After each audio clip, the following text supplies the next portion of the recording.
Welcome to the third part of the complete HTML and CSS series. We learned the basics of HTML in the last part of the series. Now it's time to learn the second language of the web, which is CSS. CSS stands for Cascading Style Sheets. It is not a programming language, but it is simply a style sheet language.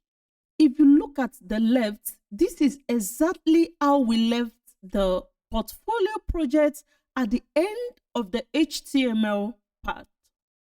So by the end of this CSS series, we should have something like this. So you see that CSS actually beautifies our HTML document. So it describes the presentation and the visual style of our document.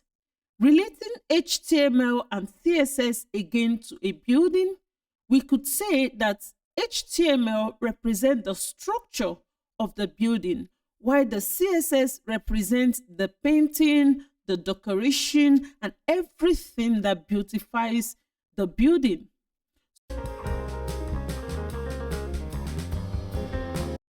Basically, a simple CSS code looks like this. For instance, we have this element, we've seen this in the HTML part, and this is the H1 element. So this part is simply called a selector. Then we have these curly brackets. So the opening and the closing curly brackets actually described the declaration block. So from this particular section is what we call is a block of code. So inside that block of code, which is called the declaration block, we now have several declarations. In this case, we have a single declaration where the color here represents the property name and the blue here represents the property value. So we have the property name and the property value. So the property, which is the color, and the property value is what we call a declaration. So from this curly bracket to the closing curly bracket is called a declaration block. So the declaration block plus the selector is what we call a CSS rule. Without wasting our time, let's see this in practice. If you are just joining us from this session and you already know HTML, so below you will see a link to where you can get access to all the code for the portfolio project, and most importantly, you are going to see the portfolio HTML part. So you are going to get something exactly like this.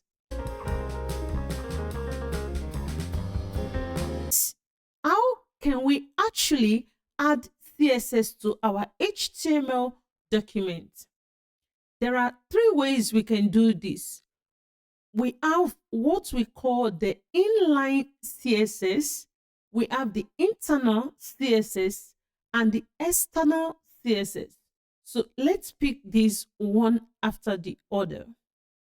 So for the inline CSS, for instance, if we want to change the color of this H1 to blue, what we have to do is to come to the H1 element inside our HTML document, which is this element here, and in here, just the way we added attributes in the HTML session. Remember, when we added an attribute, we needed to add a space and then the attribute name. Here we are going to say style, and here we simply write color, and this is going to be blue. When you save this file, you see that the H1 now is blue. So this is how we write inline style. But inline CSS is not actually the best. You should not use an inline CSS in your project, but it is important to know that there is inline CSS in case you see this in any code base. So let's remove this and save our file. Now we have what we had before now. Now the second way is what we call the internal CSS, and that is going to the head section. Remember, your HTML document contains the head section and the body. So here inside the head section, immediately after this title, we could add something like this. So we say style, and in here we want to grab the H1. So remember, this is the selector. We need to write this selector because this tells CSS which of the HTML elements you want to apply a CSS style.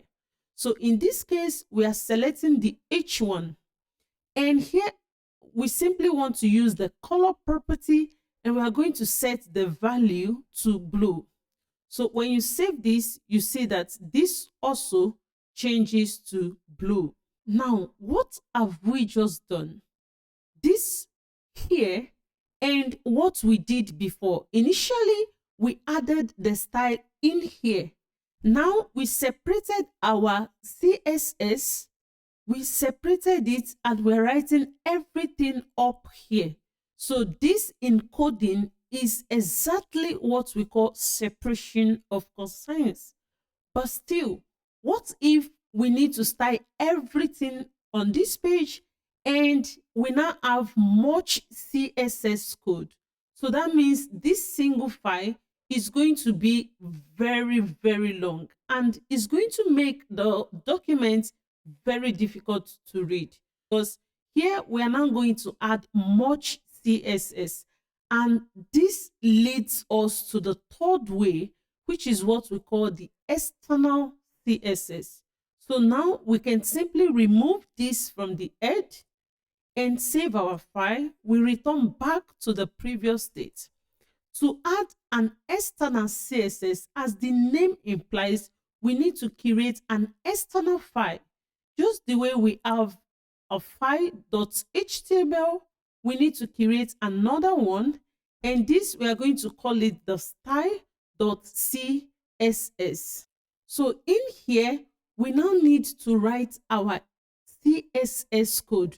Remember, let's repeat the same thing we did in the third session, which is we grab the H1, and here we now write our declaration.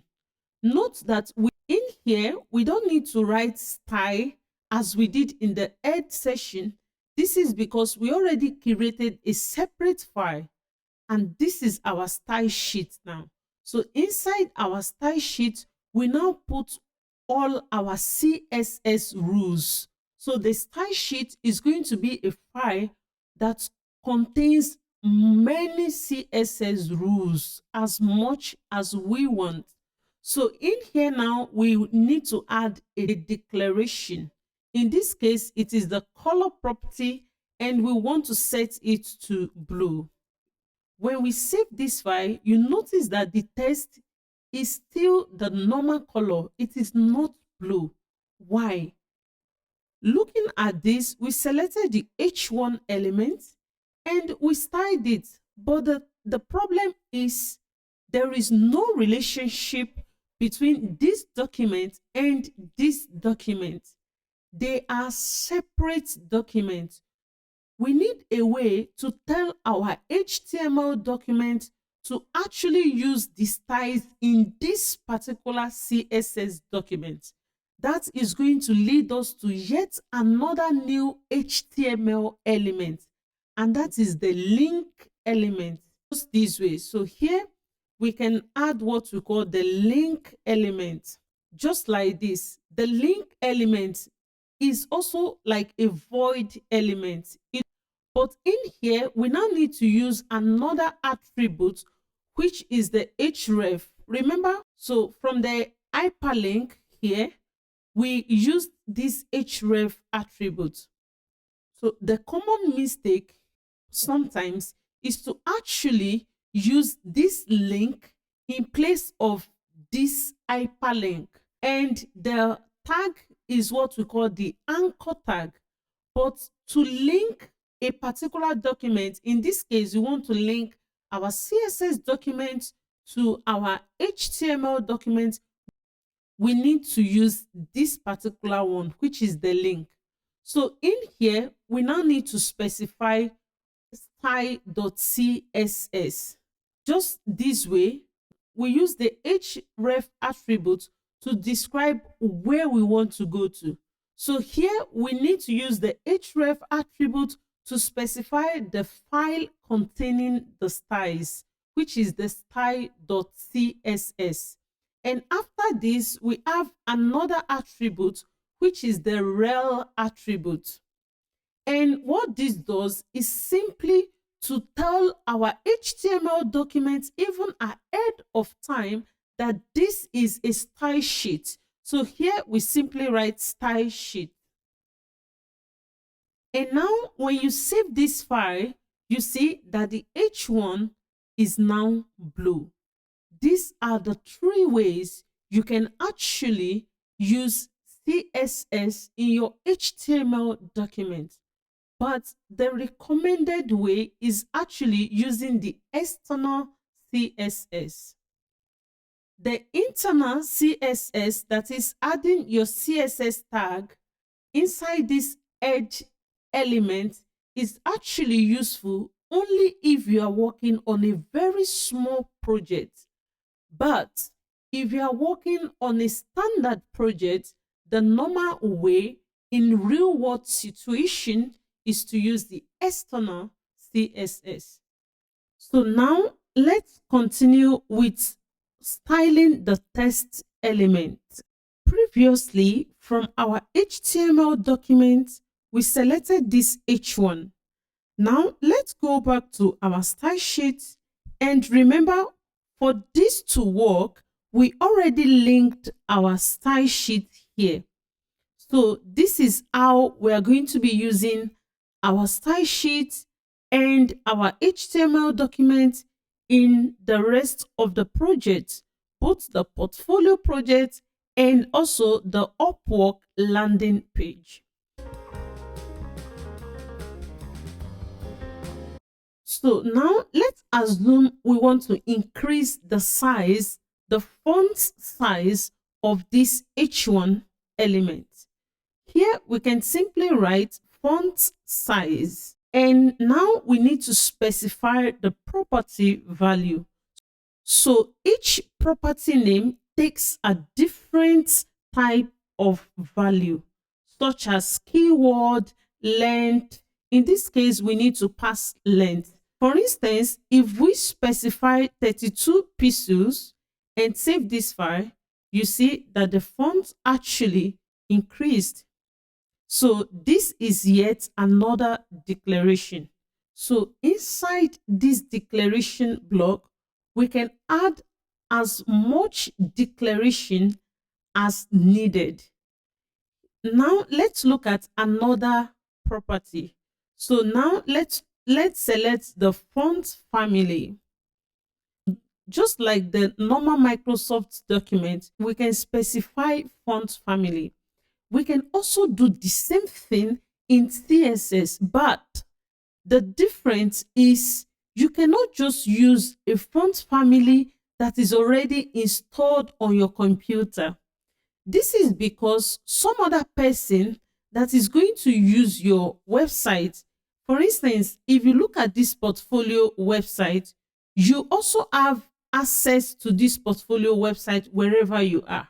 If you specify a font family here that is on your computer and it is not on any other person's computer, that means the person is not going to get that font family. So we are going to see the solution to this later. But now we can simply tell the browser to use any font family that is what we call sans serif. And we are also going to look at what this sans serif is later. When you save this file now and you look at this test, so first let's remove this. Look at the H1. Now watch what happens when we now add the font family and set it to sans serif. You see, it is actually formatted and it looks more nice. What happens if you want to make the H1 maybe something like italic? So in this case, we can use what we call the font style. You see, we have many styles attached to text element. So we can set the font style, and here we are going to set this to italic. And when you save this, you see this changes to italic. We can also make this H1 uppercase by setting what we call the text transform. So we set the text transform, and we can simply set this to uppercase. You can set it to lowercase. So if we save this file, you see it is now uppercase. Let's look at one more text element property, and we move on to see some other things. So here we can specify what we call letter spacing. So we want some space between the letters. So we can also do that. Here, if you specify, let's say 4 pixels, and you save this file, you see what happened. So in this case, let's just simply use 1 pixel. Note, you don't have to memorize any of this property. You will get used to them as you start using them.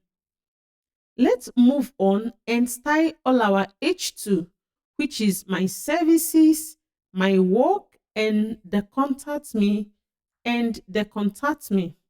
So for the H2, let's also set the font family. And for the font family, we are going to use the sans serif. Also, let's simply set the font size. Also, we can set the color to green just for practicing.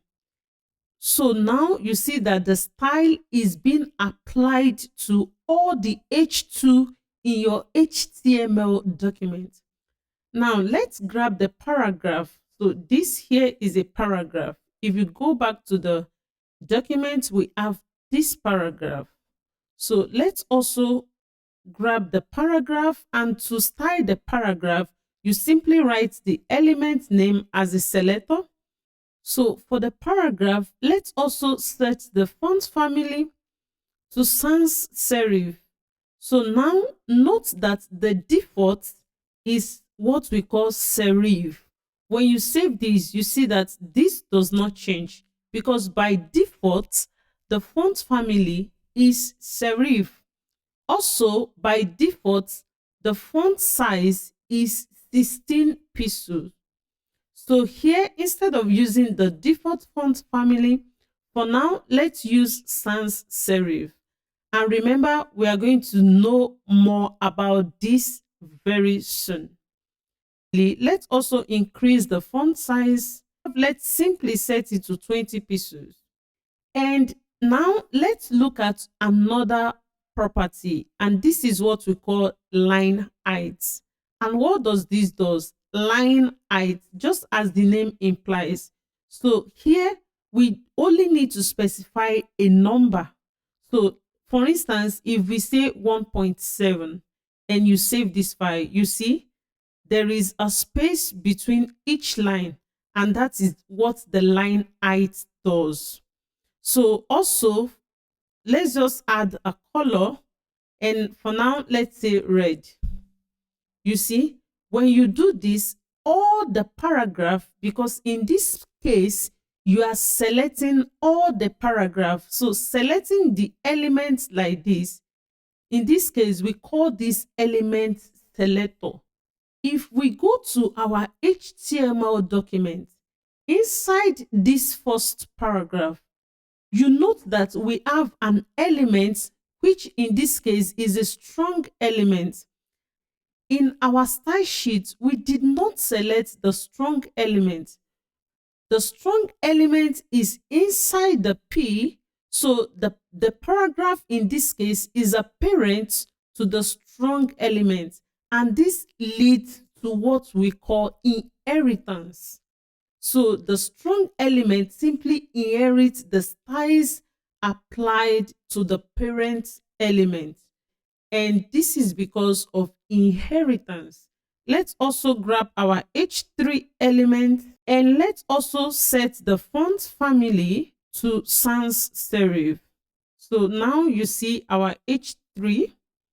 Now let's look at another property, which is what we call text align.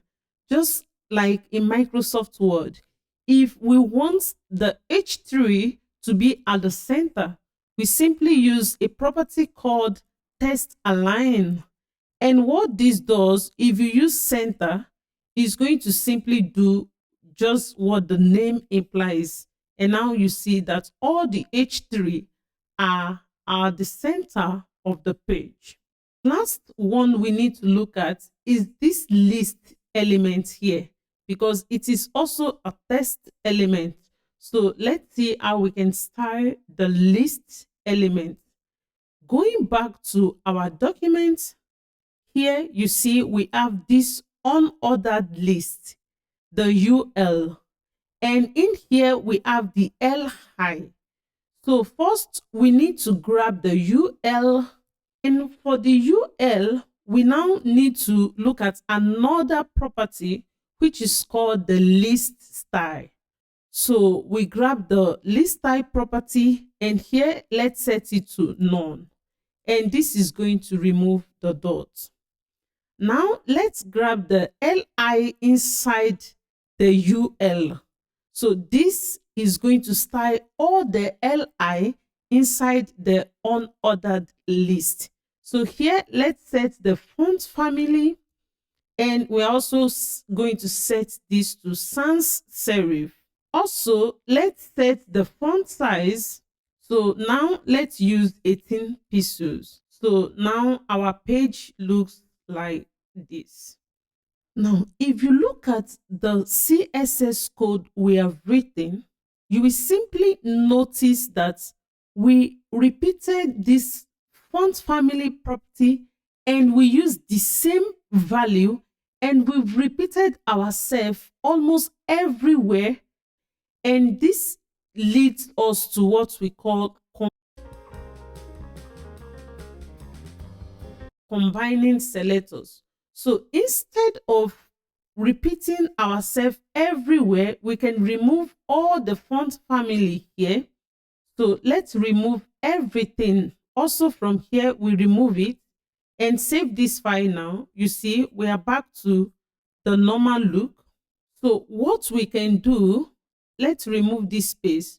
What we can do is to simply select everything, so we can combine selectors. So we want to select the H1, we select the H2, we select the paragraph, we select the H3 and the LI, and now we want to set the font family to sans serif.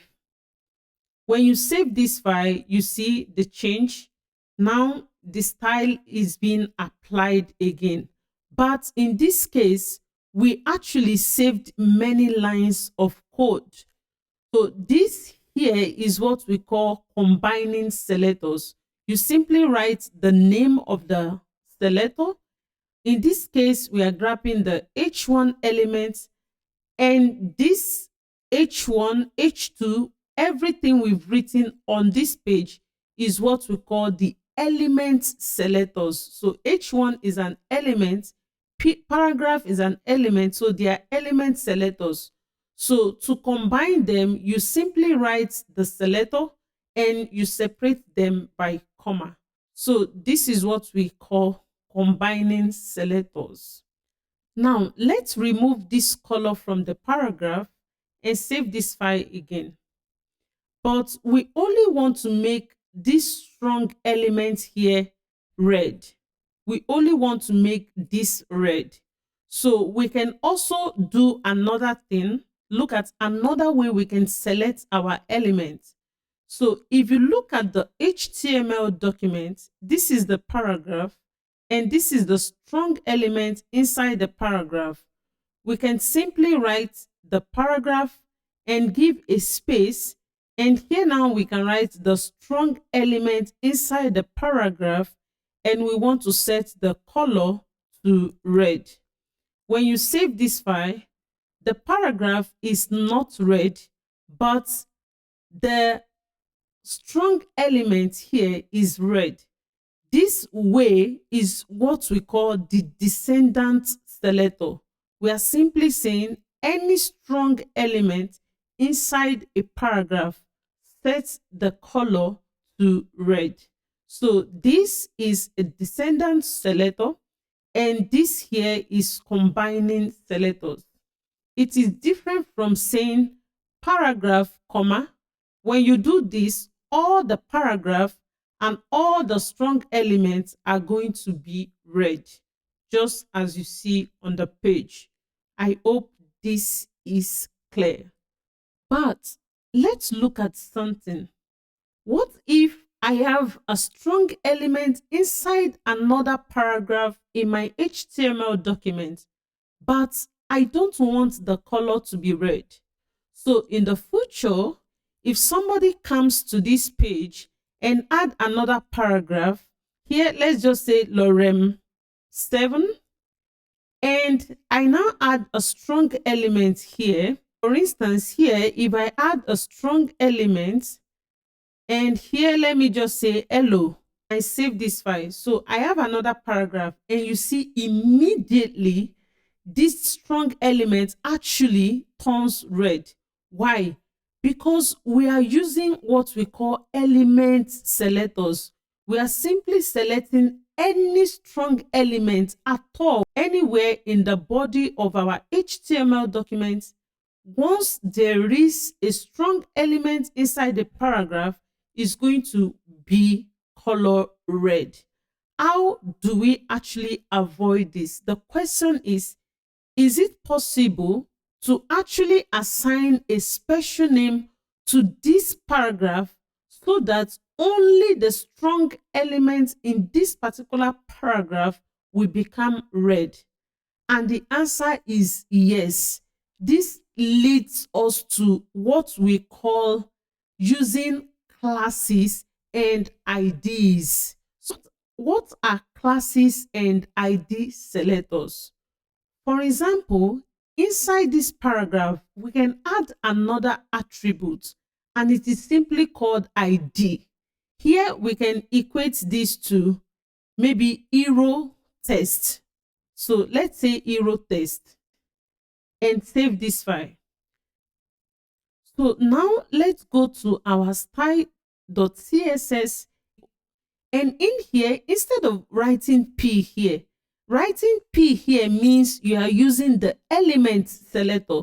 So everything we've done till now, we've been using what is called the element selector. We are selecting the specific element.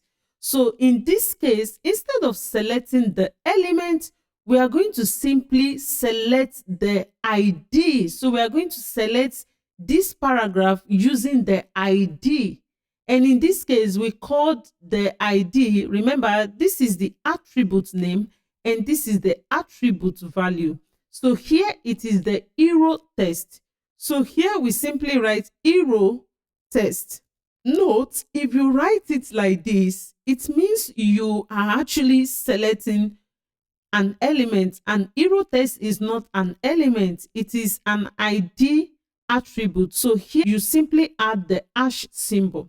So when you save this file, you see now that this second strong element inside this paragraph is not red, but only this one is red.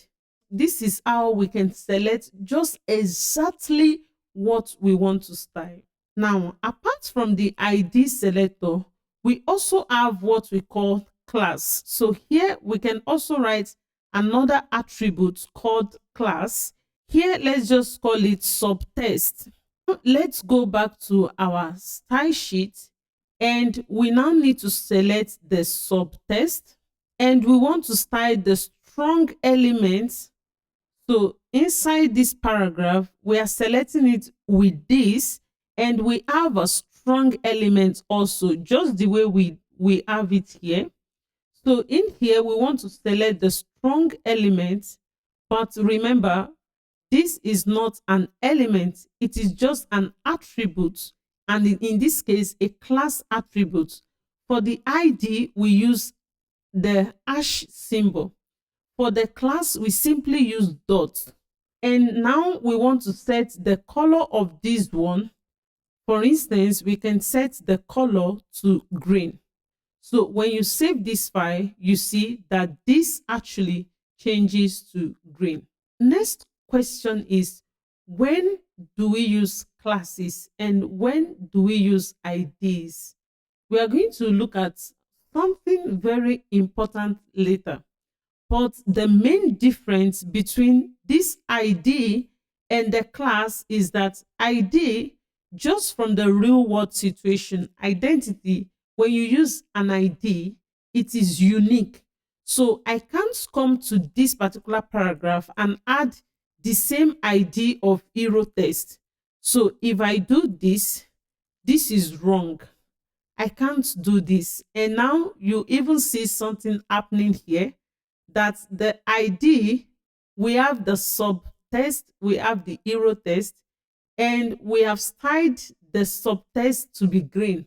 But instead of green, it is actually using the ID. This is another topic we are going to look at very soon.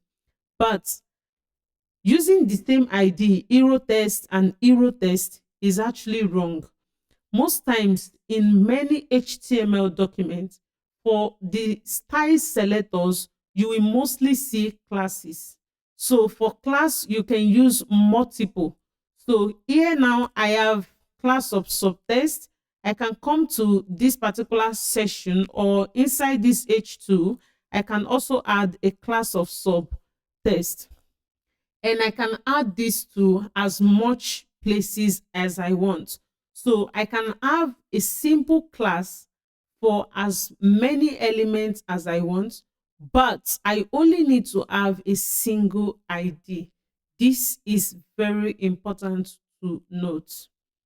Now, instead of using an ID here, let's simply remove this ID. And for now, let's add a class here. And this, let's call it the text description. So let's grab this now and go to our style sheet. So we don't need this hero any longer for now. So let's just grab this. And for this, let's give it a line height of 1.7.